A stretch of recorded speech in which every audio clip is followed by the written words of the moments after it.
Good morning, everybody, and happy Thursday. It's a Star Trek day, so that's an awesome thing, and I think that's wonderful. For those of you who are joining me to practice drawing on your own, we're going to get over to the workout bench here in just a second. Workout bench. We're going to work that out.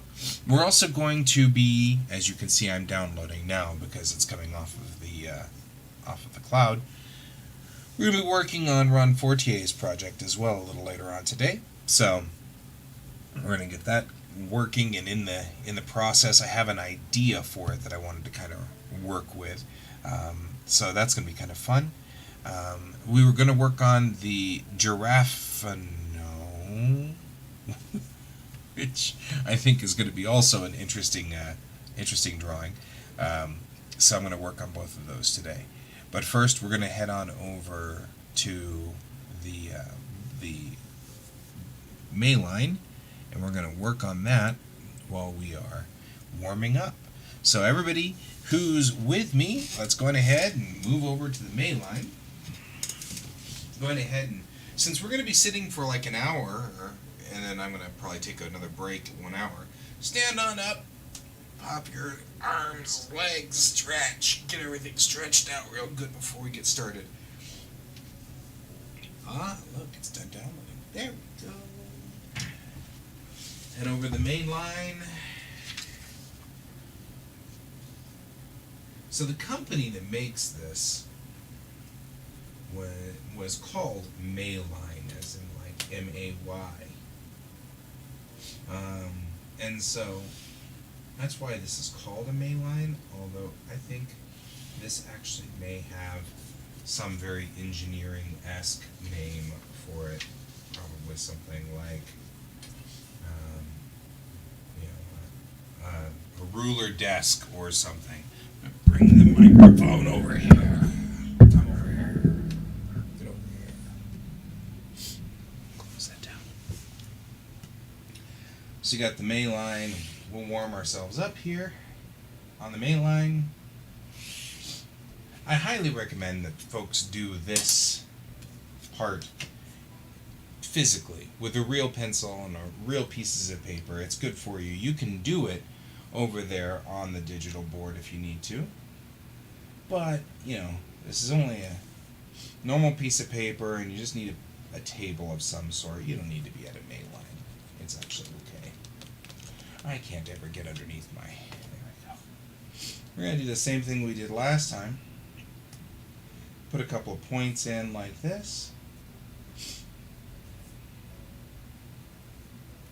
And then we're going to do waves down here. So this is all waves. Waves. You get the idea. Right? So this is kind of our little playground for the day. Let's go on ahead. Again, for those of you who are new to this, I'm using just a 0.4 fine liner. This is just a normal felt tip pen.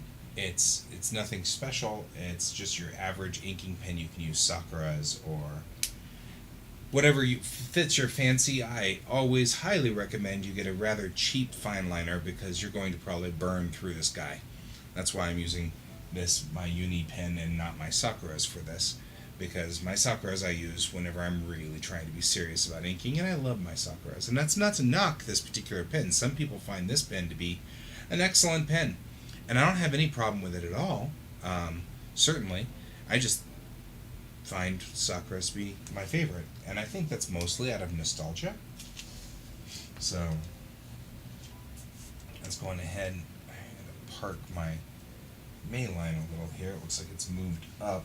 And I think that has a lot to do with the cat attacking the line. So, that's probably a thing. Alright, here we go. Just going to remember to lift your elbow. We're drawing from the shoulder. You can draw as slow as you'd like, or as fast as you'd like. We want to do 8 of these, but I'm going to do 4, because it's boring. Unless you're actually following at home. We're going to do 3. We're going to do 4. Again, I got all these instructions from a website called drawbox.com. The guy on drawabox.com is an art teacher, and he talks about this in the same manner that I realize a lot of us probably should have done. And that's, we should have all done this sort of start from the basics, because even I can't. I've been drawing for 25 years and I can't draw a straight line without putting my hand down. And so, it's all of us need some of these basics, even the most advanced. There's an awful lot of very large vehicles driving around outside. They're working on the street right outside my house. And there's all kinds of stuff going on. And I can't tell if that's George downstairs getting into a trash can or something, or if that's a truck driving by. You can tell how destructive kittens are when you can't tell whether it's a kitten or a large utility truck, Okay, one more.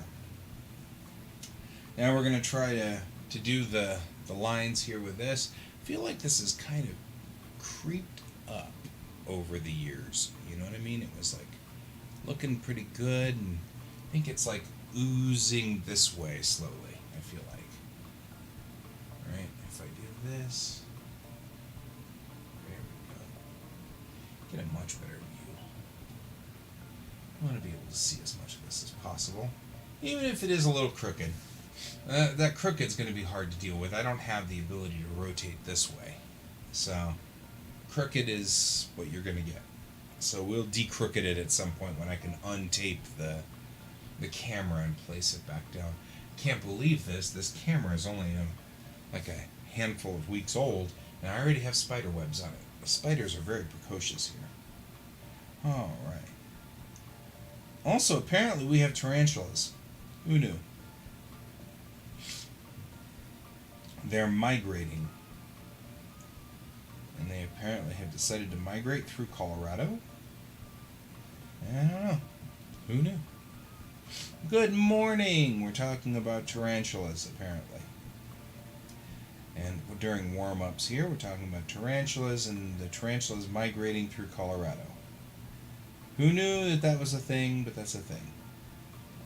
Hey, maybe it'll discourage people from moving to Colorado. We have tarantulas, after all. Right? Right? Alright. Moving from point A to point B. Moving from point A to point B.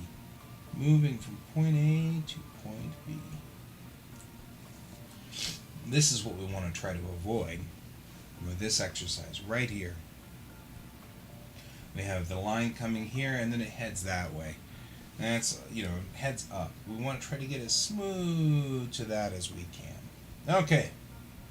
And up, and down, and up, and down, and up, and down, and up. And this is one where you can put your wrist down because we're doing only fine circles, or fine half circles, I guess. And down and up, and down and up, and down and up. We're just trying to kind of get this line to meet up at the top. That's the practice we're trying to do here.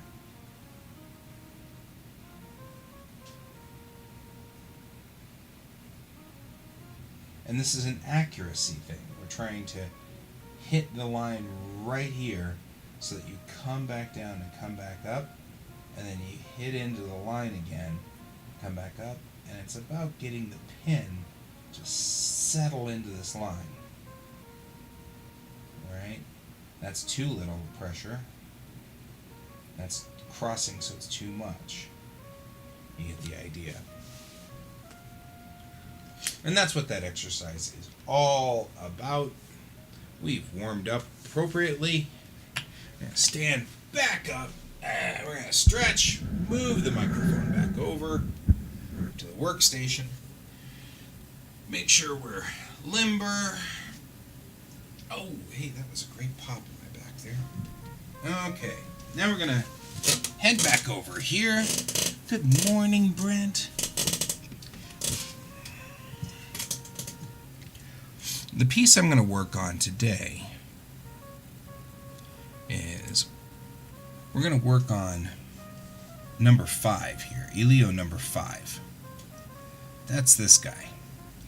I actually rather like this particular Elio. It looks like it's a rather easy, not easy, but a solid Elio to work on. So the thing we want to do is we've already established how big each one of these Elios has to be. So I have an established size for it. So I want to go on ahead and open that one. And we'll open 4. Oh, that wasn't what I wanted to do. We'll open 4 with Clip Studio Paint. It's still going to have to download it, which is alright. But I'm going to, in the meantime, we're going to talk a little bit about what the composition of this particular one is. Now, looking at this picture, by the way, they have been digging up stuff and doing all kinds of stuff. So, looking at this guy here, this is the right size for the board, right? So I'm going to go on ahead. We were here before on this, right? Find that interesting. So we want white. Okay. We were here before, and for some reason I'm not getting a delete out of this. So we will just say, no, not clear memory. Although that's useful to note, there's a clear memory. There is a number of times where I've been like, really? Really? So we have just decided to do this, huh? Okay, we'll do this the other way. Put a new layer in, and then I'll color it like this. And then Control-Shift-E flattens the whole picture. And then we have to remember to save as, because we want to make sure we save as Elio 5, because this is Elio 5. Right?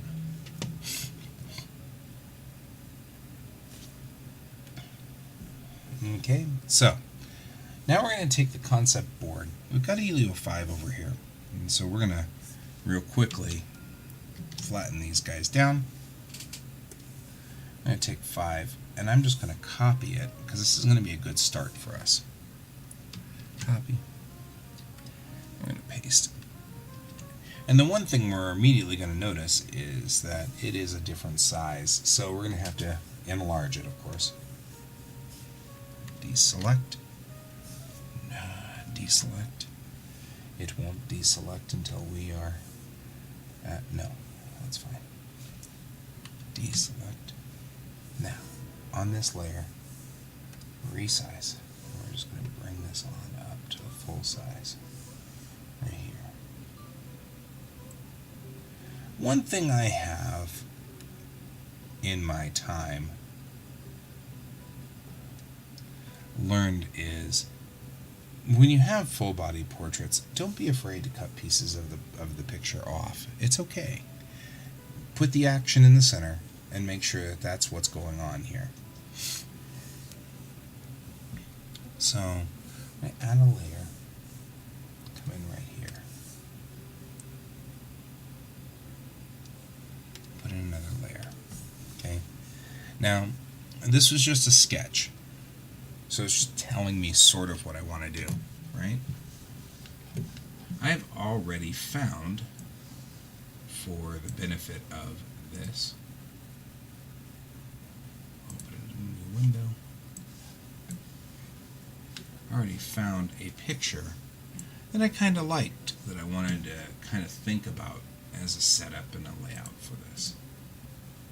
And I was looking at other pictures out here, and I was, none of these just hit me the way I wanted it to. I really wanted something out here to be useful, and none of it really was, so that's kind of a bummer. And I thought about using this for the background, which I might, so we're not going to do that yet. Open with Clip Studio Paint. So, this is a scene from a movie, and it has the feel of what I'm after. When I'm in this particular piece, I have this feel that it's similar to this, except they're happier, of course, but this is kind of where I'm headed, right? We're all walking out together, everything's kind of looking cool, and we're looking pretty awesome. So that's kind of where we're headed with Elio 5. So we're going to look at how they're holding their hands and things like that. All of this stuff ends up being some kind of indication of body language, right? So this character here, when we look at this Elio, she probably is a little bit more subservient in this part of the story to him. So we want to put her hand here. But the question really is this character. This character seems to be a much stronger character. I'm almost tempted to say that she has him wrap his arm around hers because of the nature of the status. And that's kind of something we have to think about when we put this composition together. She's short, she's little, she's not very, but she is not a weakling. She's not a silly little floof of a character. So certainly, when I put this character together, what I'm really looking for here, putting her shoulder up like this, put her torso in like this, right?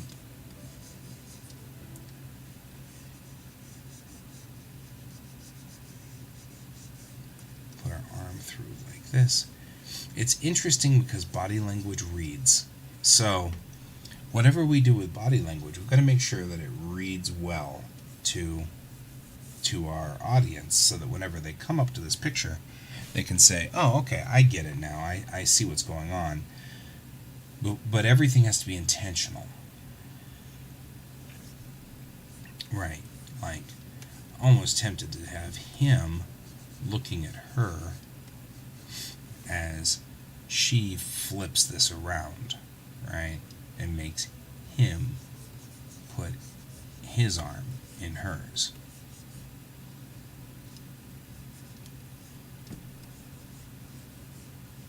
Right? This character in the book is a pretty strong, solid character.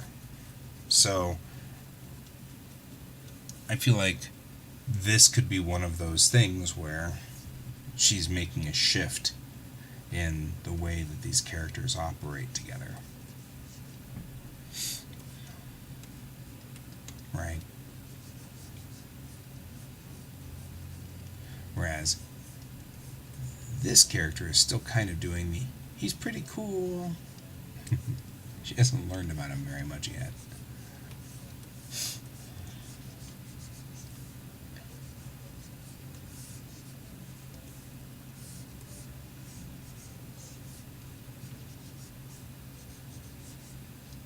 There we go. Just like this. Okay? So this character here, she's going to make him put his arm in hers, which is going to be awkward because he's taller than her, but not that much taller.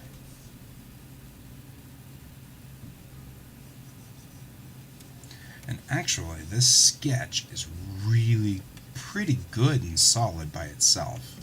So it's not that big of a jump, really, to go from this sketch in. So we'll do that here.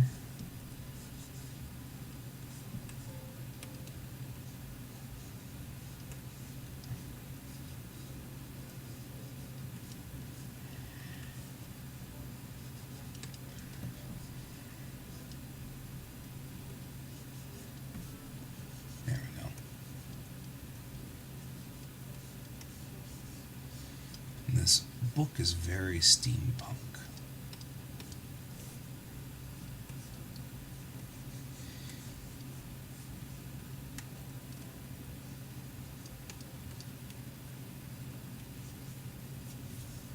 And maybe he's looking down more like this, right?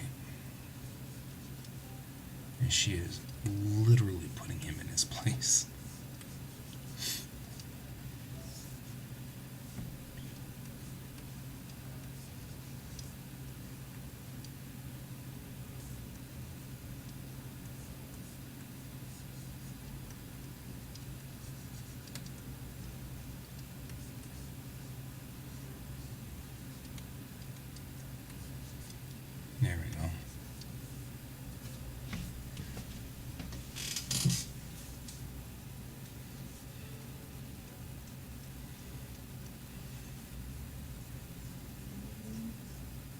Now, if we want to check this, we can bring up DAZ and start working on that in the DAZ studio. And you can see us working over here. My thought here is I kind of liked this upper roof to be sort of a like an indication. This is a mall, obviously, but I can use pieces of this to indicate something else because we're just going to use it for its perspective, right?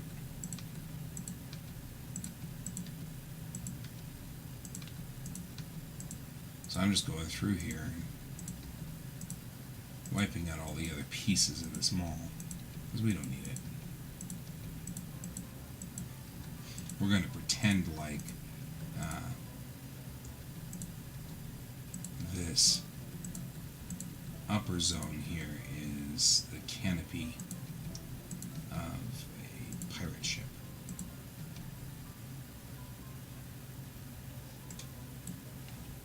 So we're going to turn this here. I have this wonderful model of a mall that I have no idea what I'll ever use it for, and so this is what I'm using it for. Little did we know. We didn't. That's kind of the fun part about this. That's what makes 3D awesome. Okay. I'm going to scale these pieces down because this is not much more than the roof here. I'm probably just going to wipe that out. And I'll use this piece here to... It's locked. Don't be locked. You guys can't see what I'm doing. I actually don't have a function for this over there, so let's put this over here. Alright.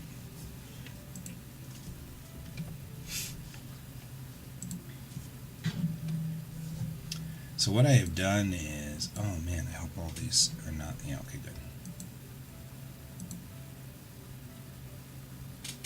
I don't need a sky dome. We're only using this for structure and support anyway.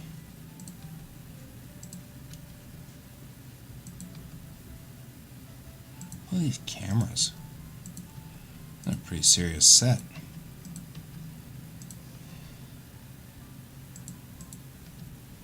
There we go. You're gonna have all these wonderful lights too. We don't need those lights. Okay.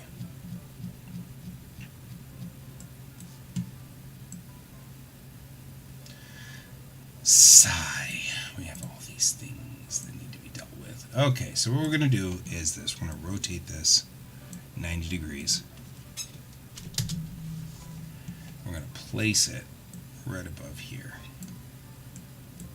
We're going to put our camera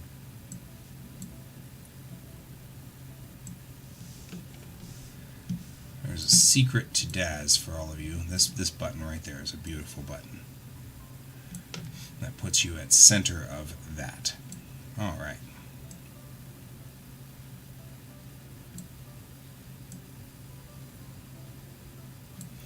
And so this will now represent the upper hull of the ship. So that I can put that in. That's going to be the thing that's the most difficult to deal with. Golly, there are a lot of lights in this. Somebody truly rigged this. Well and good.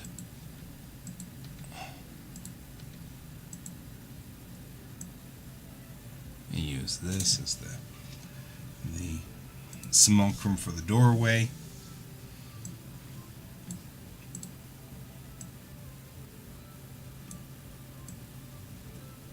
They're coming out of. There we go. So we're just going to put this in here. Move the camera. If we're connected to this, we might be able to see. There we go. That's much more like it. And we're going to get to here. You're going to say, what? That didn't even make sense. But it will. Right? Because now we can take this guy here, and it's going to give us struts along the top that we can use, right? Control print screen to capture. And I'll come over here and I'll hit paste, right? And we just pull that off of here. And I'll just cut paste. And the reason I do the cut and paste, by the way, is that way I can just delete that entire thing. Right? That's no problem. No. Cancel. Wrong layer. You have to stop. You're on the wrong layer. It's only a matter of time. Right, guys? It's only a matter of time. Okay? So now we're talking about struts, and we got a door back there, and it doesn't matter that this is not exactly the right thing, and everything like that. That's all good, because it's not important necessarily. We just need to have some semblance of idea of what this is going to be. Layer check. You have to stop. But why? You're on the wrong layer. Coffee break. All right. Now that we've done that, we can actually do the background with this. Now these guys over here, I feel like if I were to do the maquettes for this to kind of get that to be checked in, we'd have to kind of do a lot of thinking on that one. There'd be a lot of posing, which might not be a bad idea.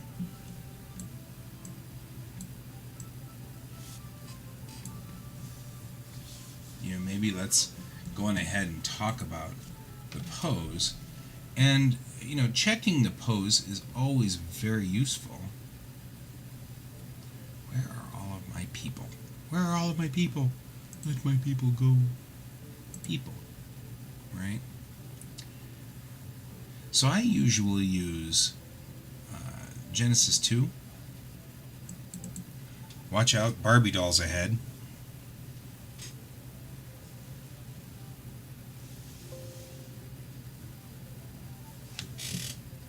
I thought I fixed that problem. I guess I didn't fix that problem. Who knew? Clearly not me.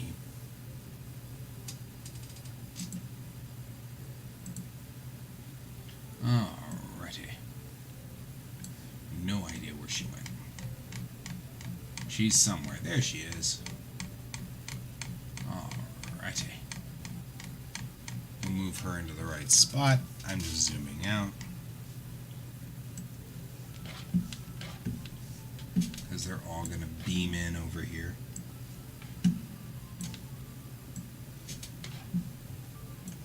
Alright, so I'll get another one.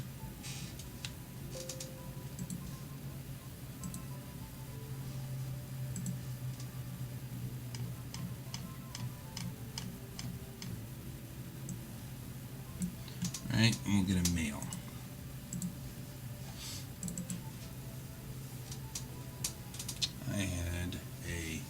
So I'm getting an error with Daz, which doesn't surprise me, and I've had this error before, and I think it comes from a specific set of poses. So we'll have to figure out what the story is with those poses before we go too much further. Man, they are a long ways from the set, aren't they? So you guys get to do the fascinating and enthralling watch guy maneuver maquettes into position. All this stuff normally would be done off camera because this is not exciting at all. There we go. Now they're in the right spot.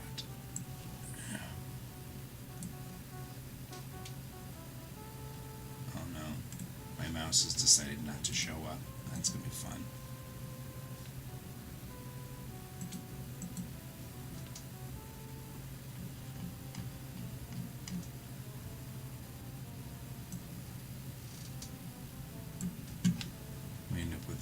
weirdest of weird sometimes.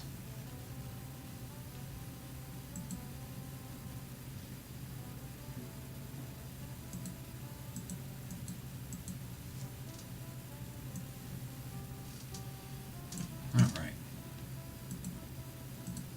Here we go. Mouse comes back when I change perspective, so it's all good. Okay. So now that we've got people in here, I can see a few things I want to do. Like, I want to scale this thing down. I don't even know what that thing is, but I want to scale it. Okay, then I want to delete it because it's just in the way. This guy needs to be scaled down too, because this is a cabin door on a boat of some sort. So we want to make sure that it is tight, just like a boat usually is.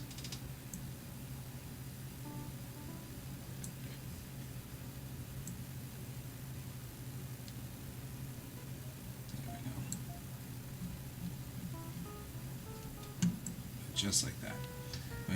We're also noticing that a few things are happening, like our great, it's all part of the perspective thing, right? So we got like this needs to go like right there.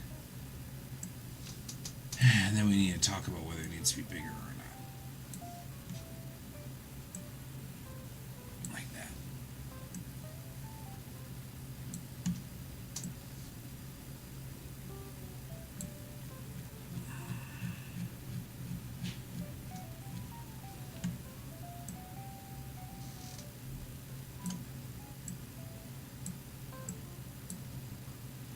I'm going to move this over to right here. And let's talk about our characters. What are we doing here? He should be facing us. This would be, I'm sure, a whole lot more exciting if you were watching. You know, we could at least make this, but I don't have this monitor rigged yet. So, there's that. We get to watch this from over my shoulder, which is okay. We'll just kind of watch. It's probably better that way because the maquettes are naked, and I really don't want. I mean, they're Barbie dolls, so they're, you know, it's not like they're horrible, but I could just see that being the reason why this episode was censored. You could see that, right? Okay, so this is our left character. This is our right character.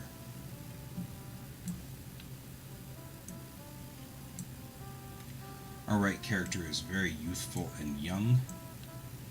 So when I'm going to go into her general body designs, morphs, I have some morphs for just the base character. So we're going to change her body size over here.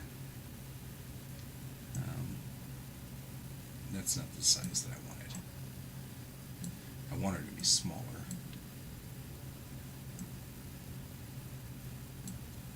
Because she's a smaller person by far. Height is one that we're going to, like that. Thin her out a little bit. And it doesn't really matter a whole lot because I'm going to actually redraw all of this to some degree. But I like to at least try to get them close to the body type that I'm looking for, so that I don't have to fight so much to overcome it. So, the closer we are, the better. I'm going to bend her body forward. I'm going to twist this a little, and it's going to go side to side just a hair, right? Because her arm is coming up. So, we're going to do that. I'm going to twist this side to side, turn the head, and bend it forward as well. And we'll twist and bend. Alright. And so what she's doing is she's turning to look at him. Her eyes are going to be saying more than that, so that's okay. And he is twisting his head and bending it forward like this, because she has changed the dynamics of his head. So we're going to be doing that. Alright. This arm should be bent down. went through her. Oh no. I hate it when that happens.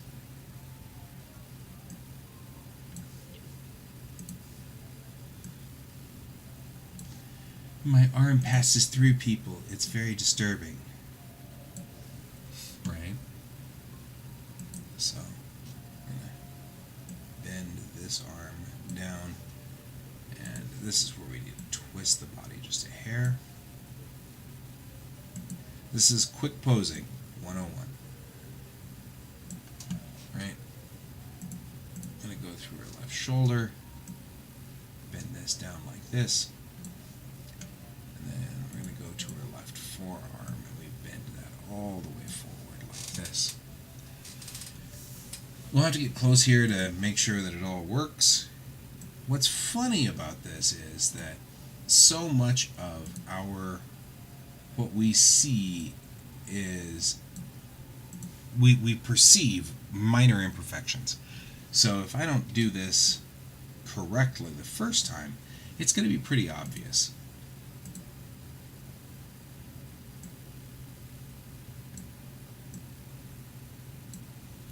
There we go. Do the same thing here. He's going to have that going on for him.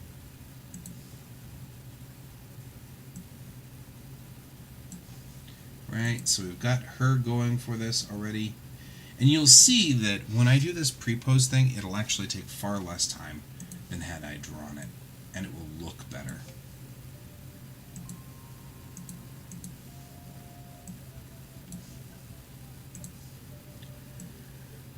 And I'm somewhat frustrated about that. It's kind of aggravating that I can do the whole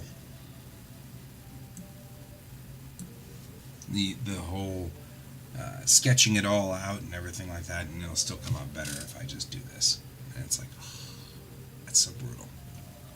That's so brutal.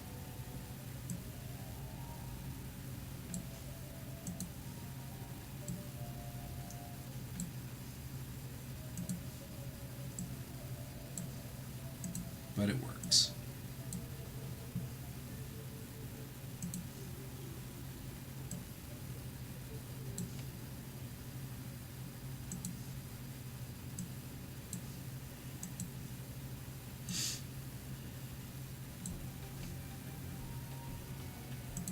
The other thing we want to do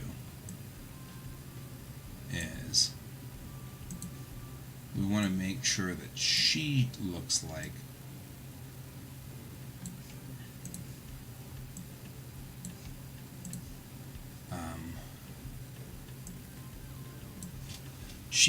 she's twisting and moving. There's got to be movement in this body.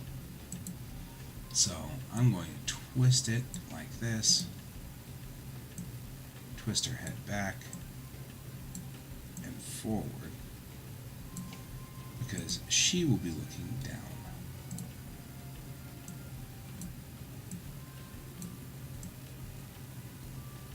Right? So that's how we're kind of setting this up a little. The other thing we're going to do is have them all walking. So we want to make sure that they're in motion.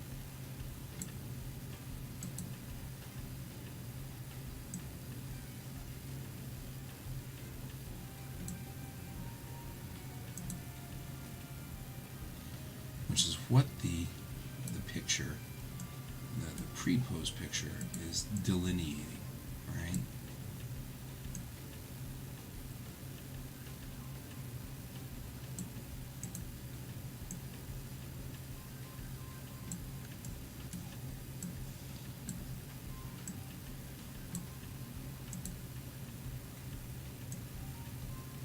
And when people walk, they tend to cross their legs over slightly. So one foot will come down here, and then the next foot will come down here. We don't always walk down the straight and narrow, but a lot of people will walk like this, and this is kind of a normal footfall sort of thing. And so we sort of have grown to expect that in a lot of ways from people.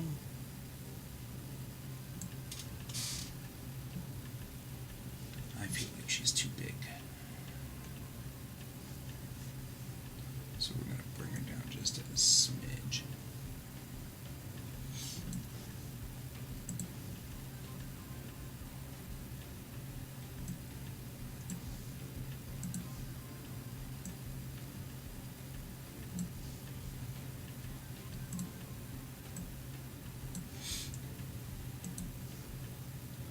There we go.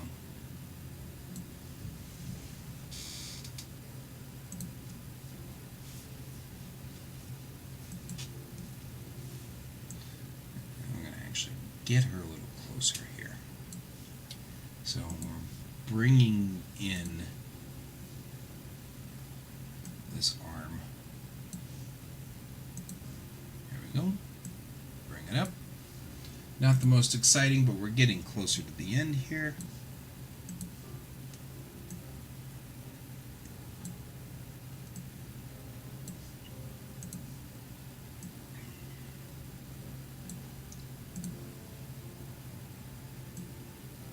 There we go. Get her collar, and we'll roll that forward and in and up. Boy, I sound like I'm doing exercises here. And in and up and in and out. And, yeah.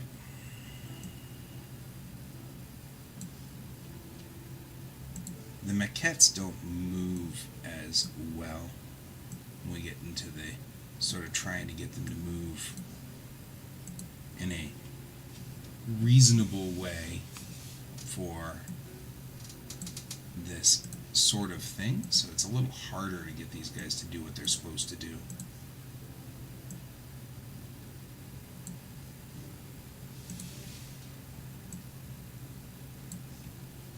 There we go. Twist this in, because she's really just doing the pat, pat, pat. Good job. Good job. Your hand belongs here. Good job. Good job.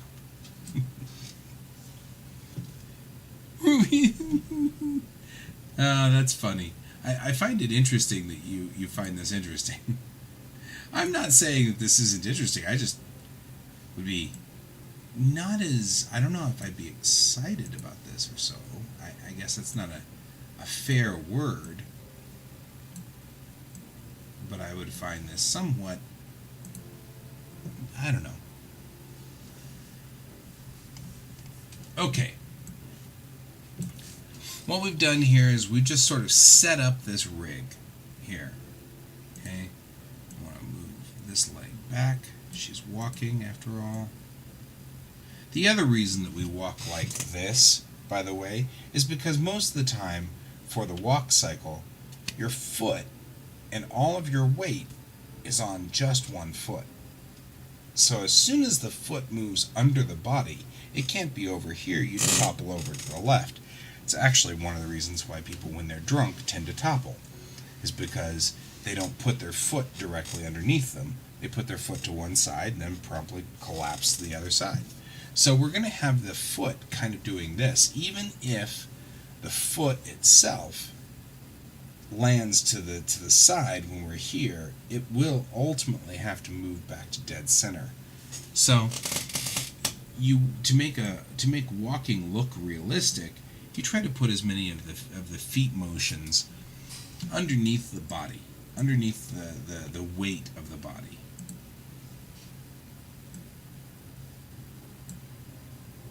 Right? And in this case, she's got slinkiness going for her.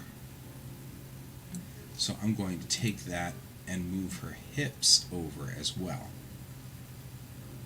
Right? So she's just about to shift her hips over and roll the hips the other direction. This person is much more of a young person, a girl, and doesn't tend to shift hips much yet.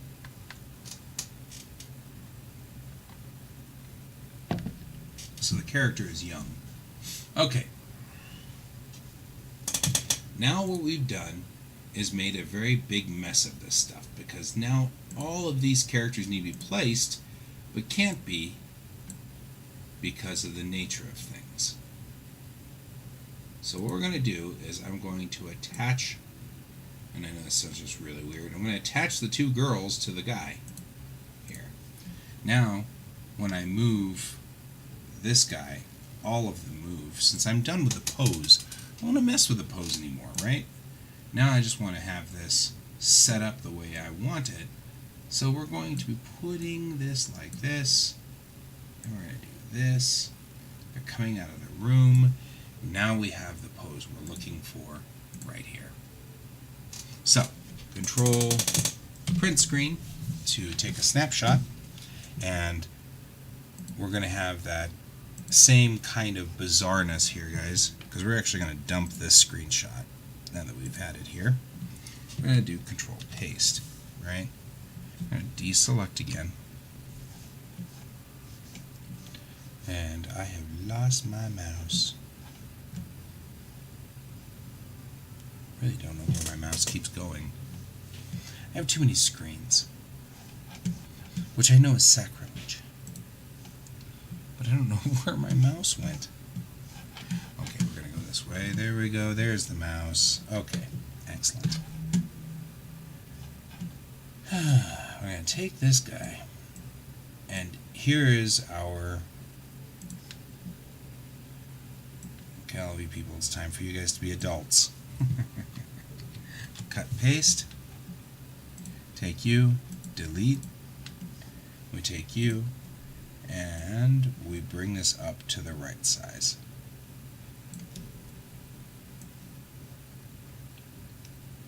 Okay.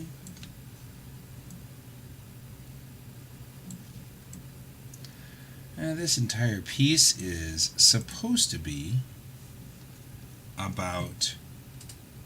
We gotta wait for Clip Studio to think it through.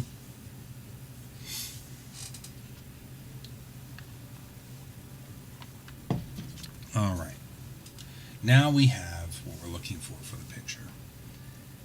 Though it took an hour, that was an hour just to get to the point where we are now, it's still faster. Much faster than to pre-pose. And that's kind of a bummer, and it irritates me greatly. But it's a true thing. Alright. So now we're going to take this, and now we're going to work in this picture. And so, before we do that though, I am going to switch us back to the monitor. There we go. And now you can see what we're doing. Okay, so we've got 3 characters here. So let's just go on ahead and work it out. Using the maquettes for this allows me to skip a step. There's the large sketching where you sketch in the rough idea of this, and then there is the finer sketch. And we get to skip the rough stage because of the fact that I don't need to worry about it. Right, and we'll go in here, and now we can see where her eyes are. We can see about where that face is. She's got a chubbier face than my maquette, so I want to remember that. Like I said, she's younger, so she's got more of a bump in her nose. And this is entertaining to her, so she's smiling, you know, and stuff like that. We just mark her ear in, and we mark where her eyebrows are, because she's actually entertained by this. I've forgotten what her hair looks like, so we'll have to bring up Elio 2 for that. Or, yeah, Elio 2 for that. But then we put in her neck, and so we know we've got hair here somewhere. We'll figure it out. Then when we come down to the body, her body is not going to be quite as hippie as this. We're going to have a lot less, because she had more of Middle Asian, Southern Asian sort of body design, which means there's not a lot of waist-hip sort of ratio going on here, and the maquettes are always just a little out of proportion, right? So we're going to put in a corset, a bustier of some sort, right? And then she's got a shirt on with a blouse to it. because we are definitely in. And I think that the shirt might be somewhat low cut, like that, off her shoulders, to allow us to see the clavicle. Remember, the clavicle goes up and over into the shoulder here. So if we've got her clavicle showing, we want to make sure we have going out into the shoulders. So the trapezius comes down and into this part of the body. Right? We're going to have her hand here, so we'll worry about her hand later, because it doesn't need to be that detailed at this moment. This is our secondary ruff. Right? And then the corset comes down into here, where it will flare out like that, and then goes into the dress.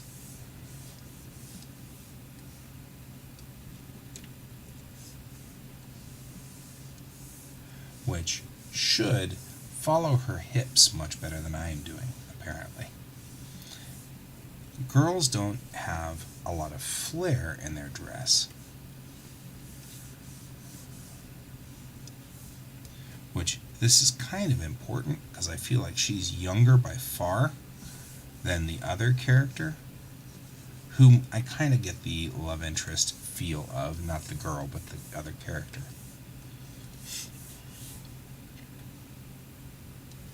Okay, so here we go with boots. She's going to have nice boots. I don't believe in giving girls heels. They're painful. They don't help anybody anywhere.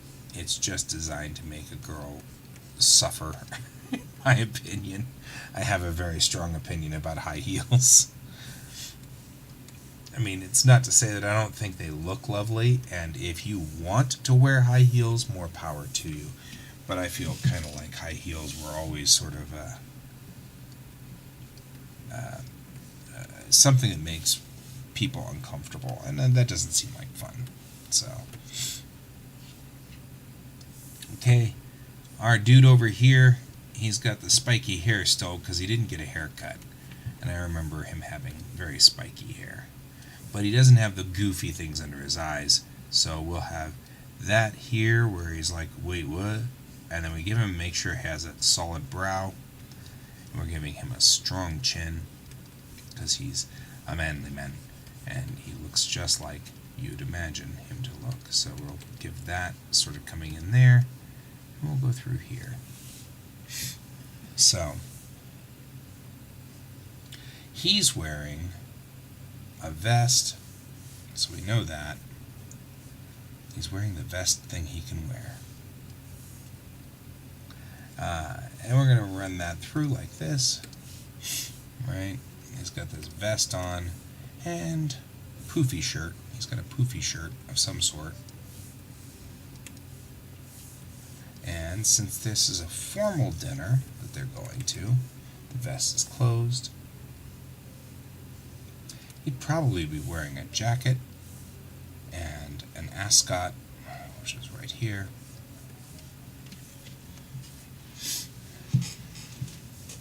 Right? And as much as I think that he's being sort of patient with this situation, I think he'd actually be somewhat bemused. So we'll go with that. Right? We'll put this here, put that there. He's got some pants on, probably some kind of, and I'm going to actually exaggerate these pants a little bit more out here, coming out a little bit more at the front so that his steps are bigger. Alright, so we're going to make this a larger step right here. We're coming up on the mid-drawing stretch, where I'm going to actually do a new thing. This time we're going to get up and we're going to stretch and shake it all out, because otherwise we get stiff and locked down. And I have been noticing that a lot more as I grow older. I'm not ecstatic about that, by the way. But I notice that I get joints kind of get cranky and things like that. So we're just putting in his arm there. I'm going to go on ahead and say that his other hand is splayed, like he's like, whoa, what are you doing? So we're going to do that. We're going to come out here and splay that hand out, right? Just like it is in the maquette. Okay, we're going to come back around, right into here.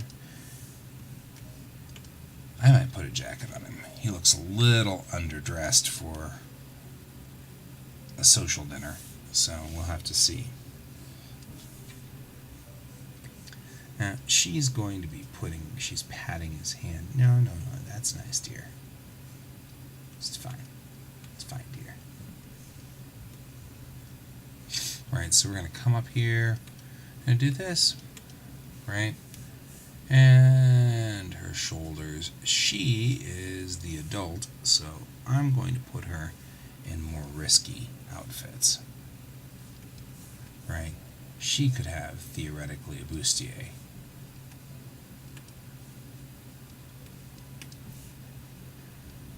She might be in a bustier. The character is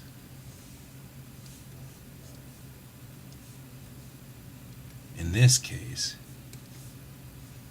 there we go.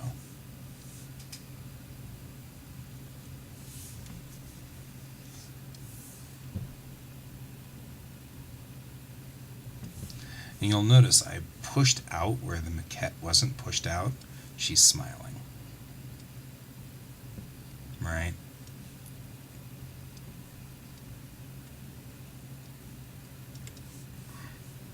And we'll have to go in here and do work on this. She has curly hair, which probably rides forward more than I like there. More than I put in, I guess. There we go. And we're getting closer and closer to a usable drawing off of this. With her bustier, everything is shifted. You can see her hips are shifted, everything's shifted. So this is going to be shifted out like that. And this dress will be a lot more elegant.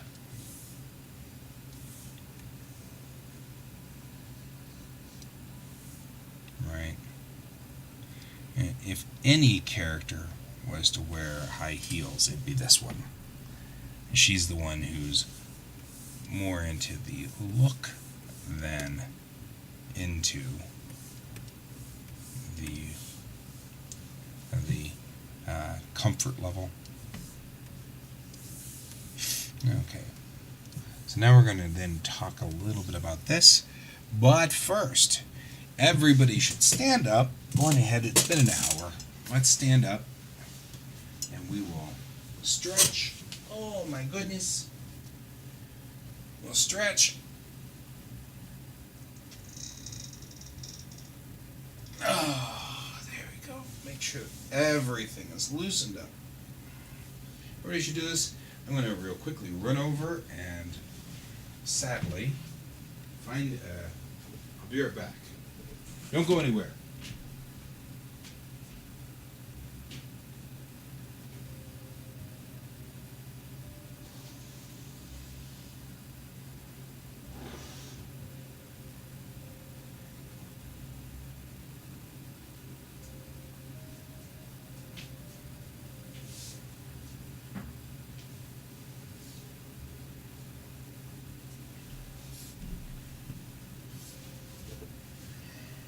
All right, did everybody run around the block?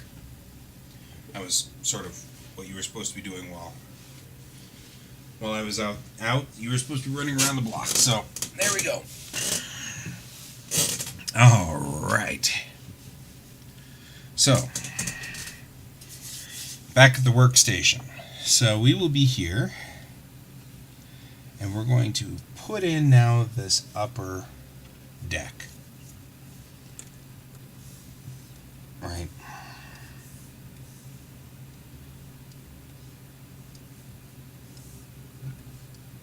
There we go.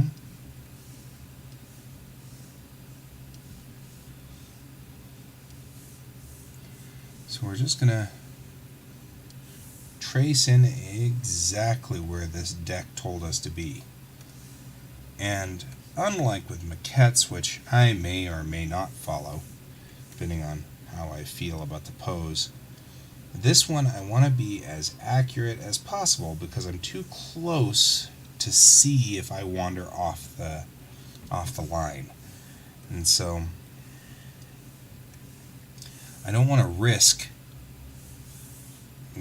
putting in the wrong lines. So we're going to very carefully put in everything exactly as the model says.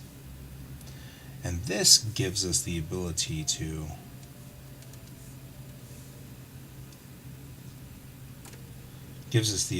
right here to get that wonderful perspective without having to fight with it.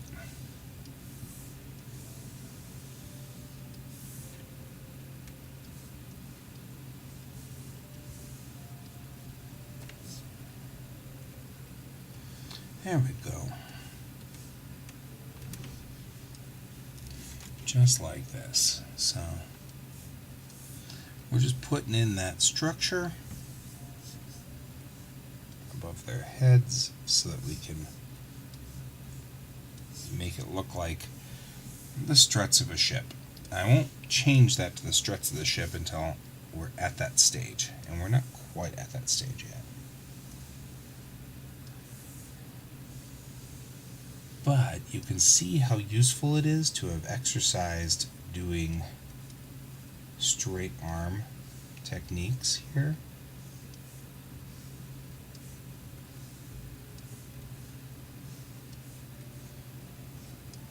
Now, a lot of people might be saying, well, why didn't you just straight up ink it? And that's actually not a bad plan, except that I'm going to use this for something else. We're not actually using this for a maul. We're using this for the struts of a ship, like the spines of a ship or something. Right, so we're just putting this in to remind me where these spines go.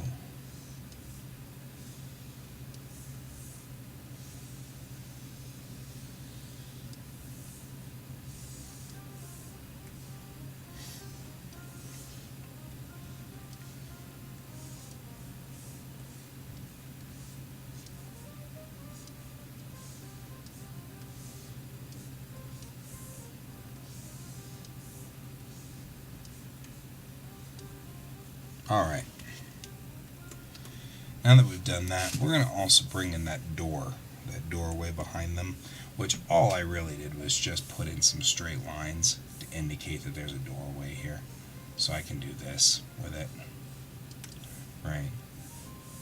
I'm going to want this line right here,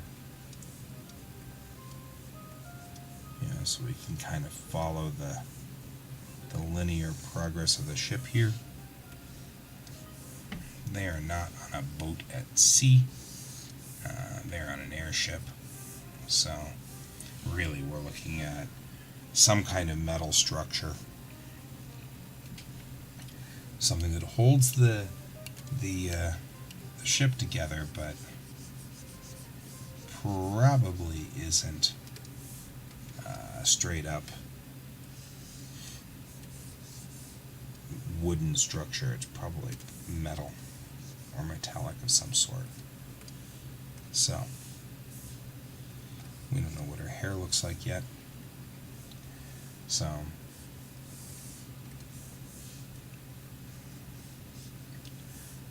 put in this. I'm going to put in a lantern here, right?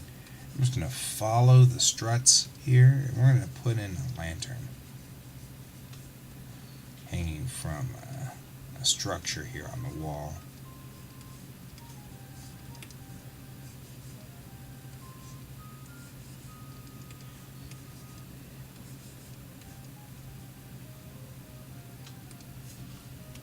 There we go. There.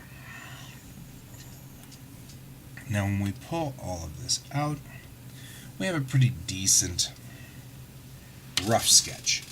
I'm missing our girl's to the right's right arm, but we are a lot further into the sketch than we would have been if we had pre-posed this individually. So let's talk a little bit about this arm and put that arm in, and then we'll be done. The pre-pose, we can go through and start working on this sketch. Maquettes always screw up the elbow.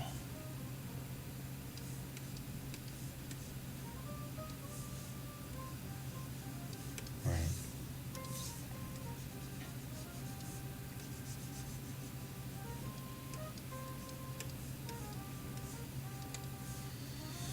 Okay, so the maquettes always mess up the elbow. So we're going to fix that on the elbow itself. And now we're going to take one more look at it and see what we've got. Looks a whole heck of a lot better. In fact, this drawing by itself might actually be useful. Just sketching in what's coming in from the maquettes. But at this point, I don't need the maquettes, right? So we make sure that this is Elio 5, and we hit save, because this is good enough to start.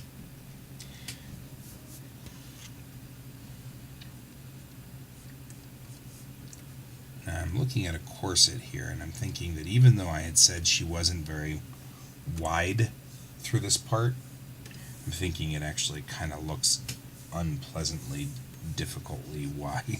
Like it's not quite right. I mean, the clothes that these Victorian era clothes are designed to give a wasp waist even to a young girl.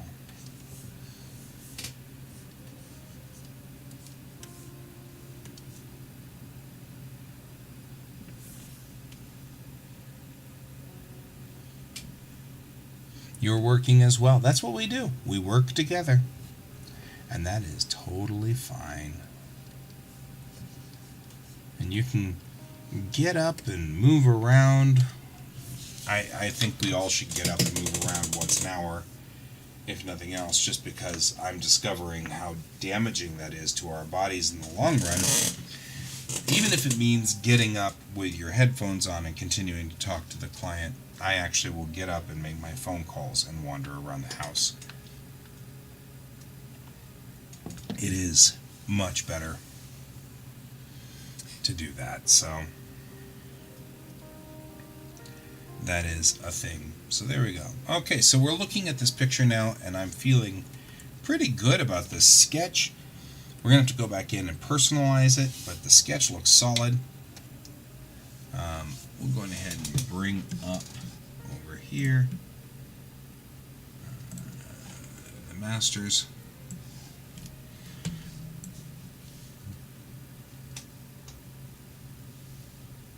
And I'm going to bring up the original of Elio 2, because I want to make sure that she looks the same, right? This and this has to be the same person. So we're going to do that. And this has to be the same person. This is the first time we've met this individual, but that's okay. So we're going to, actually, we could probably just bring this in. I've done this before. Bring it into Clip Studio Paint, and then put them side by side. I'm going to take this guy out. Like that. I'll take this guy. We'll bring him out too. To here. And then we can put this right here, and this will be where we work. And we'll put this guy right over here. There we go. No, that's not what I wanted you to do. No, that's not what I wanted you to do. Go to all Windows and V. You obviously wish to dock this character. No, I do not wish to dock. Alright.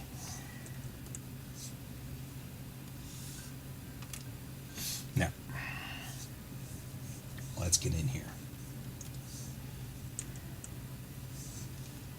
Now we're going to, we have the basic outline designed for this character right now, so we can get in here and work on it. So I'm going to take my pencil, I'm going to drop it down half color, and I'm going to shrink its size. Because now we're talking about this, right? About this angle, about this depth. Alright, and she's going to be humored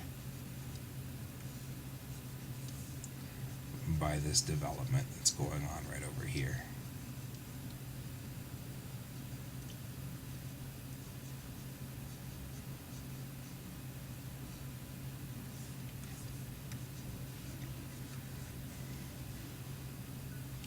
Here we go.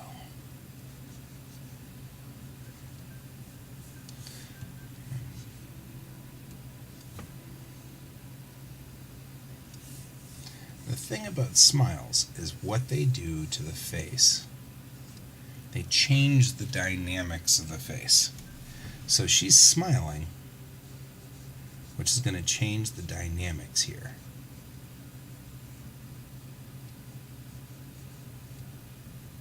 Right? Now let's go ahead and just real quick check the maquette to make sure the eyes are aligned correctly. The eyes have it. Right, I don't think they are, so yeah, that's what I thought, they were off. So now that we're at this fine of a detail, we want to make sure that we've got everything really aligned. And it felt very much like I wasn't aligned properly.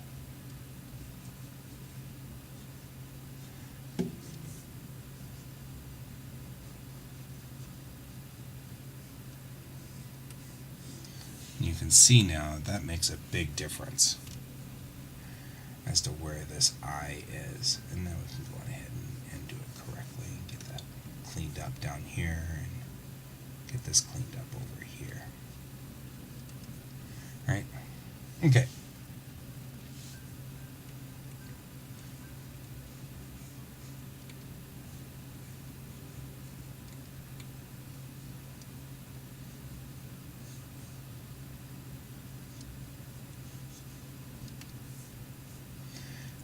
When someone smiles, the parts of the body that pull are this part right here, pulling into these cheeks. They're actually, what's happening is the skin is folding underneath these bones. There's two bones in the cheek. There's one right here and there's one right here, and so pulling into those, and you get this little fold right there. That's the smile muscle you're so used to. And so now she looks like she's got a lazy eye. So okay, we're gonna have to fix that, but that's okay. We can do that by this.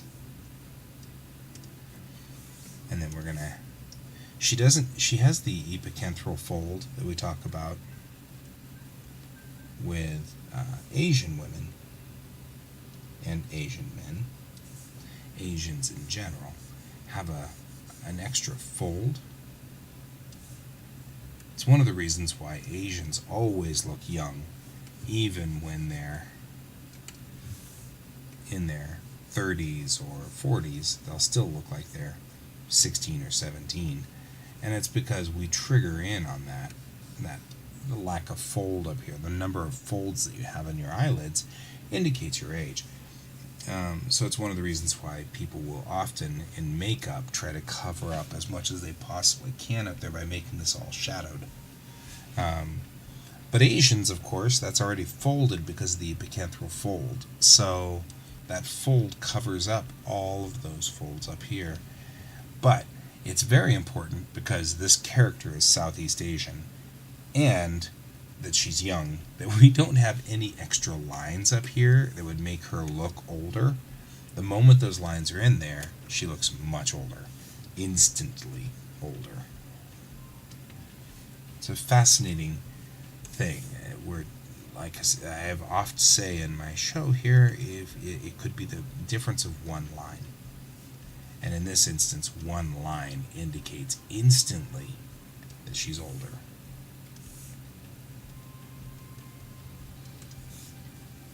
So there's that. All right. She has very curly hair. Very, very, very curly. So we're going to curl her hair like this. I'm going to bring it up across her forehead like this because it seems like she's got this head of hair that's since she's not Asian like from Japan or China, she's Southeast Asian. Her hair is curly and really thick, and it's interesting that that's all we got going on here. It's not that her hair is just going to, even when she does it real nice, it's going to still be very, very curly. I'm sure, being a very traditional human teenager or late teenager, she probably wishes her hair were straight, because we always wish for those things that we don't have, which makes for an entertaining commentary all the time on humans. I always wanted brown eyes, which is funny because everybody I ever met who has brown eyes said, "Oh man, why would you want to do that? You got great blue eyes." And I'm like, teenagers don't make sense. We just fail to make sense as human teenagers. So we're going to go on ahead. She's got an ear I put in there. I feel like this hair is kind of a little high, so we're going to bring that back.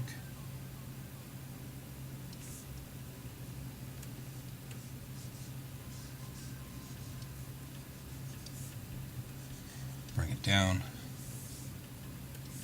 like so.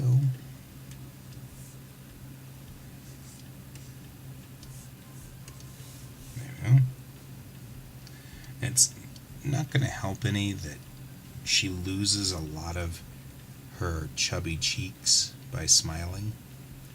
So I'm going to, even though I'm bringing this up for this smile, I want to, the only thing you can do is Asians, people with flatter faces, they'll get this extra fold underneath the eye when they smile. It folds up and crinkles.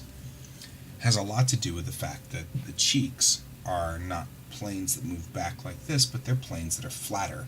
And so those cheeks, when they push, they just push up into existing skin, and that gives these great little poofs underneath their eyes, right?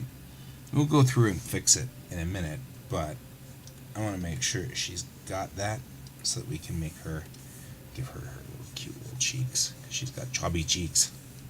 Look at her chubby cheeks. I'm gonna pinch the cheeks. She kills me. It didn't go over well. I shouldn't have pinched her cheeks. She killed me.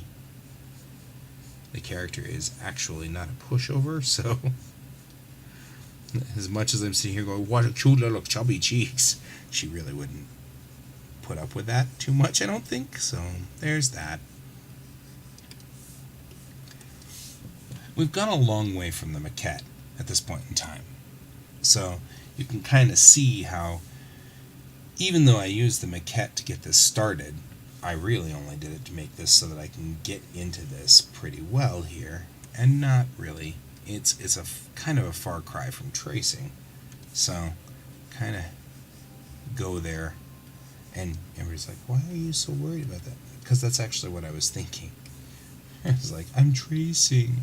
That's what I'm doing. I felt kind of like Boimler. I was like, oh, I'm such a loser. And the truth is, I'm not. I'm just shortcutting. And sometimes, especially in production art, if you can shortcut just a hair, just one thing, this can take far less time. When I production art the comics, I actually have molded their faces so that their faces come out very close to the same thing as the person. And I do that intentionally so that I can just get closer and closer and closer, and can almost, but not quite, skip the blue line step altogether. That'd be an ideal situation. Blue lining takes some time. I mean, really, we're 22 minutes in, and I have done her face. right? His face still needs to be done, right? So he actually isn't that difficult to deal with, although I think he's going to be more surprised than shocked or hurt. He's probably going to find this extremely funny.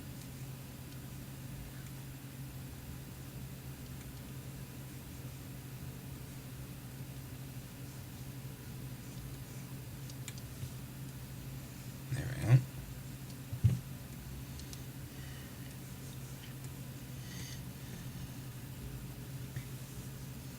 Getting a little closer up here.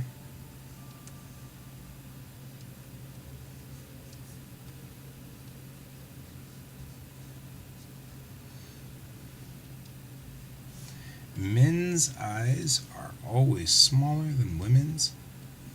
In manga style, that's doubly so.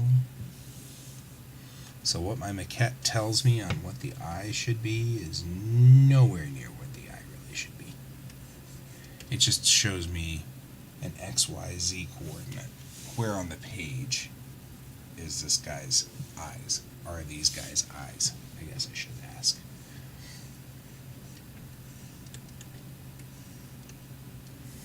I'm not liking this line at all. I'm not liking that line. Notice with that.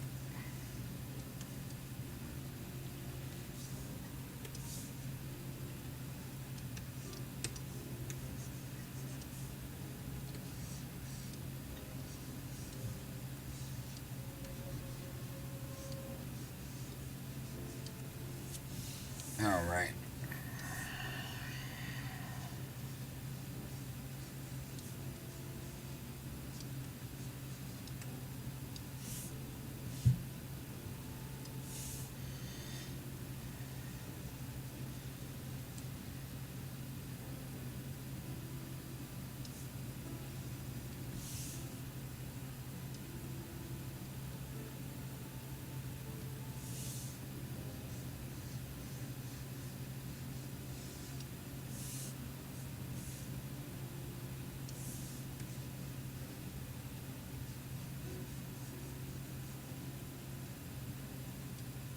All right.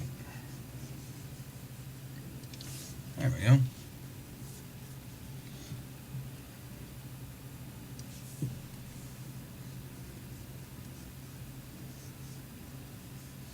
So, yeah, I mean, he spent a long time cutting his hair probably with some kind of knife.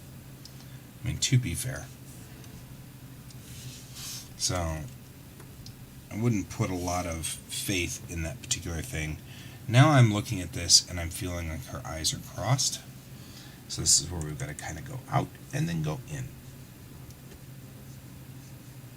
Right? And I'm actually going to erase these because they're not helping me at this point.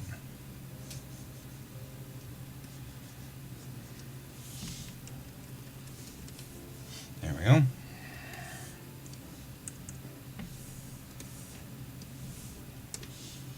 Looks pretty good.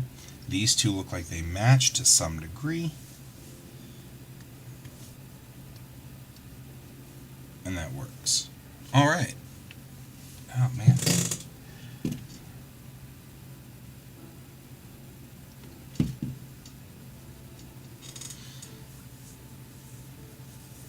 Okay, it's 11:26. So I think we should all make sure we stretch. Get moving a little, otherwise we're going to get all seized up right here. And that'll be kind of bizarre. Oh, there we go. Now what I will do is, it's been a while since I've read the book, and I will go back and reread before we ink in on this piece, because we really don't want to ink in and then find out that, you know, the character is, you know, 4'3" when she kind of looks like she's 5'9", or, you know, that kind of thing. So we want to make sure we got everything straightened out before we go into the final inking of this. But I do like what it looks like. It looks pretty solid. I'm pretty happy with that. So there's that. we will do that. So that puts us there. I'm going ahead and close this Elio because I'm feeling like, A, I don't know what she looks like until I read it, so I'm going to have to go back there and do that. B, I feel like that we've gotten a pretty good move going on here. It works for me. So we're looking at the concept board for number 5. It looks good. Actually, all these concept boards look fine. So we're doing fine. You're probably wondering why I skipped 3 and 4.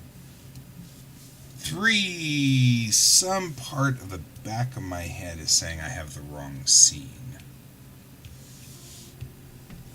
So I want to go back and reread the scene 3 is kicking out.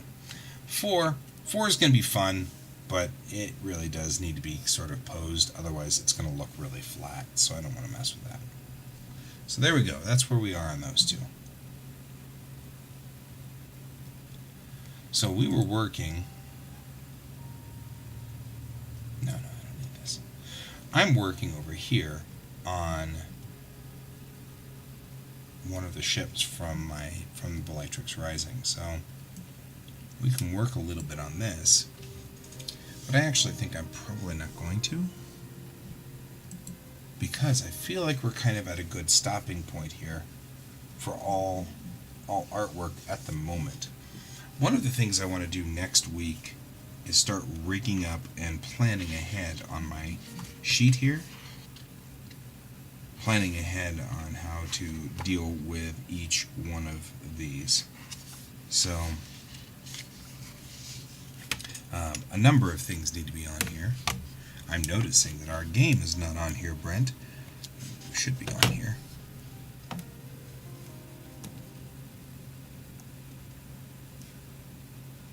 Because I am in control of the board on that day.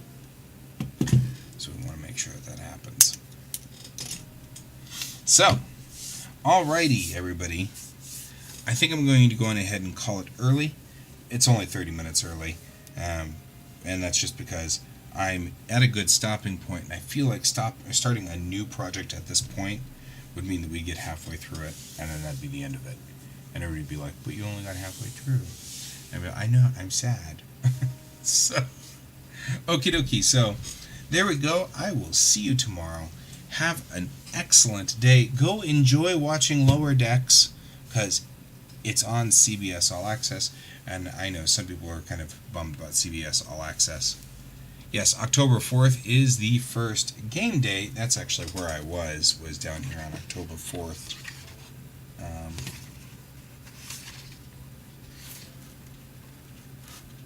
Are you sure it's October 4th? Because that's a Sunday. I think it's October 8th. I think it's October 8th. October 8th. I'm just saying. I'm pretty sure it's October 8th. But it might be you and I are in different games, so who knows? I thought you were in our game. Send me a pic. Okay, but, if it's that kind of pic, man, I know it's not. It's a Spock pic. Oh, that looks good. Yeah, it looks really good. Yeah, see, I really like that pic. That works really well. Yeah. Yeah. See, you're doing good. There we go.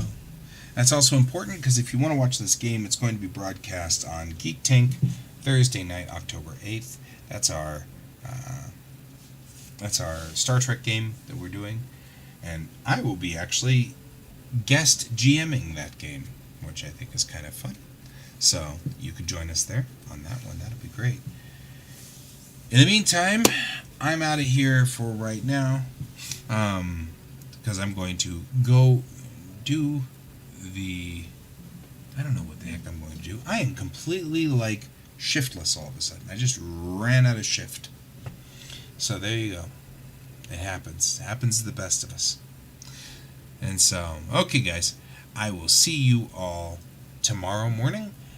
Hopefully, I can get Pepper on here and we can have a Pepper show, which would be great.